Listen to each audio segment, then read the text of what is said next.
That would be... this young lady, then?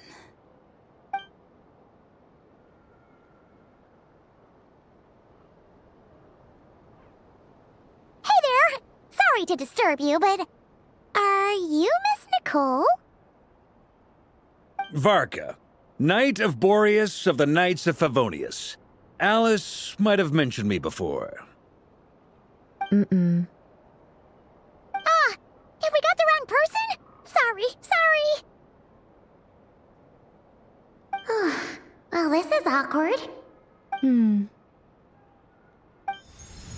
I shook my head, I meant, no, Alice hasn't mentioned you before. Huh? Where is this voice coming from?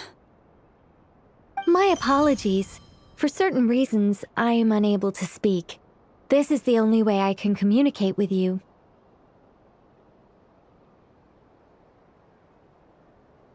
It might take some getting used to, but I hope you can understand. Hey, it's fine. I'm more shocked by the fact that Alice never speaks about me. I mean, As for you two, we have crossed paths twice before, but it is nonetheless a pleasure to finally meet you. It's really you! Thanks for all your guidance in the past! You're quite welcome. This time, things are different.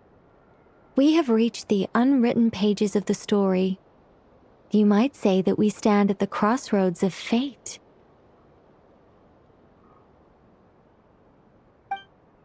Now then, allow me to formally introduce myself.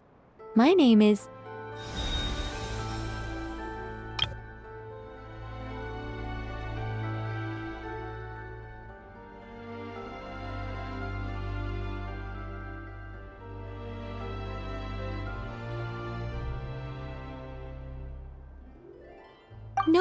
No, stop! Alice! I can't believe it! I had a whole speech prepared. I'd agonized over every single word. She always picks the worst moments to ruin other people's plans. I'm so sorry about that. Alice took the liberty of devising some bespoke self-introduction magic for each member of the Hexen Circle. But I could have sworn I deleted all of the triggering conditions for it. How did it bypass everything? Oh gosh, this is so embarrassing. This is a very different side of Nicole than what we're used to. Is she not used to face-to-face interactions? Don't worry about it. We've seen that introduction magic once already, so it wasn't too much of a shock. Please go on, Miss Nicole. We'd love to hear what you have to say, or, well, communicate. Huh? Are they talking to this lady? But... Will you all promise to forget that horrendously embarrassing introduction? sorry, embarrassing. When?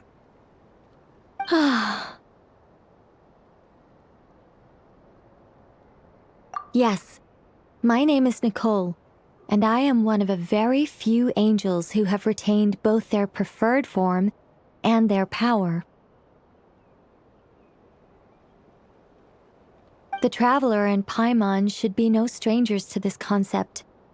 There is another of our kind in Natlan. They call her the Lord of the Night. All right! Paimon remembers her. Yes. Well, I have retained more of my power than she. It's because I don't have a long-term duty to fulfill. To be more specific, no. We'll be here all day if I get into the specifics. Moving on. If I'm not mistaken, you are here because you wish to learn how one might reach the moon beyond the sky. That's right. Is that something you can give us any guidance on? Yes, I do know a way. It began with the Hyperboreans, who lived after the War of Funerary Flame. Blank looks. Maybe I should start with the background of the war. Or maybe not. It shouldn't be an issue. I'll fill in the gaps for you when we have more time. Anyway, after that war ended, the three moons retreated to beyond the false sky. The Hyperboreans were humans I once aided. They accepted the civilization and creations bestowed upon them by the angels. But despite accepting many blessings of the angels, many among them still held on to their faith in the moons. They were reluctant to accept the new order, even after the War of Funerary Flame. They sought to contact the moon goddesses beyond the sky and receive their guidance. But all three had passed away by that point.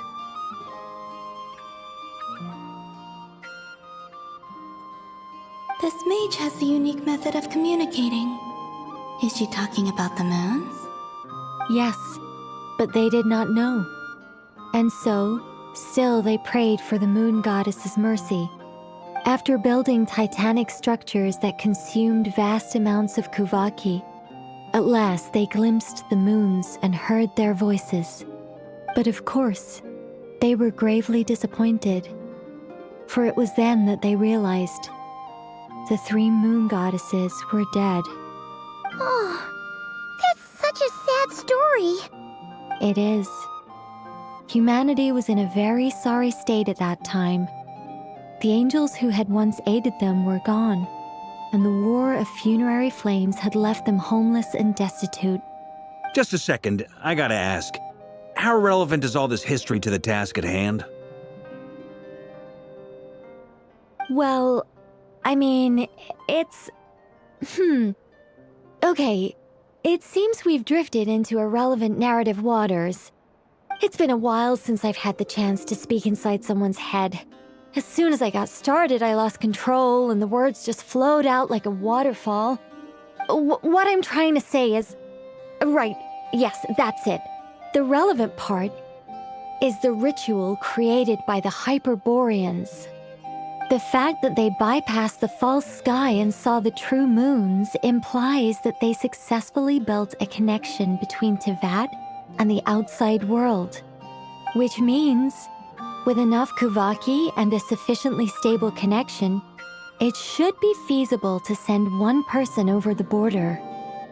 Okay, so they built some kind of portal?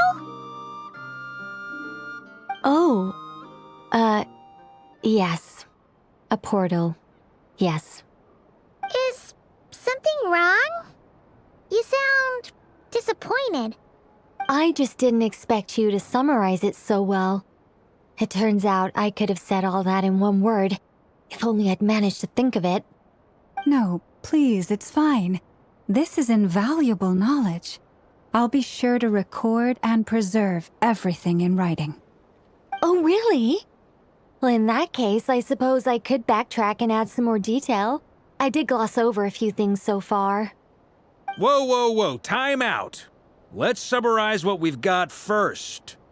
The Hyperboreans were the last ones to use this method, right? So we somehow need to find whatever structure they built and make sure there's enough Kuvaki to power it up. Luckily, we have the moon marrow of both the eternal and iridescent moons, so we're all good for Kuvaki. Which means the key issue we need to focus on is finding the place. Am I right so far? Yes. Although I expect the structure is long gone by now. That said, what if we could take advantage of the phantoms to travel back to a time when it still existed? Well, travel back isn't quite accurate. It's more like we'd be creating a handshake between 2 points in space-time. We wouldn't even have to pick a time when it still existed. It could just be a time when it still appeared in phantom form via projection, or we could project our own phantoms, fold them together at... You look lost. Was that too hard to follow? Yeah, things got a little, technical there.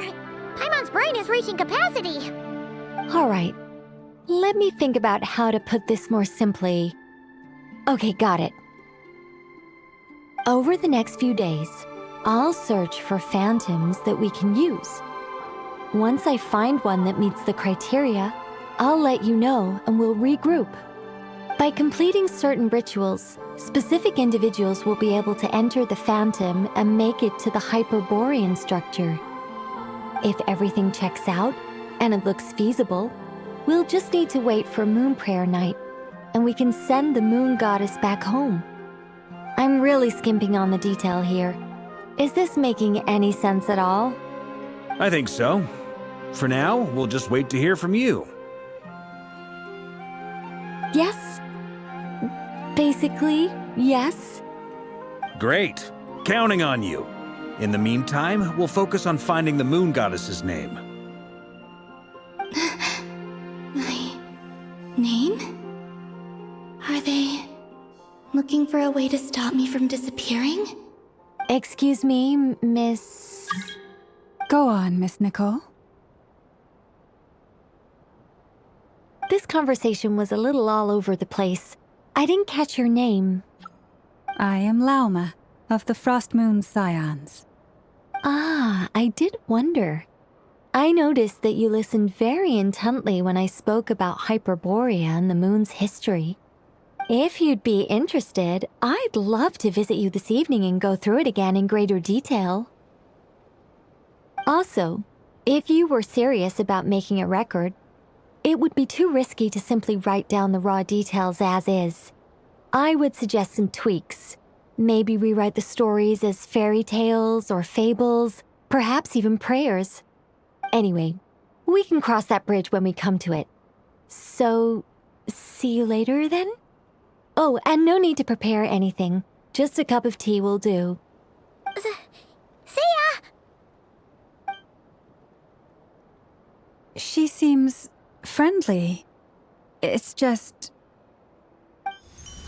It's so nice to find someone who's actually willing to listen. I've been dying for a chance to finally go through all this systematically from start to finish. Any longer and I'd probably start forgetting it.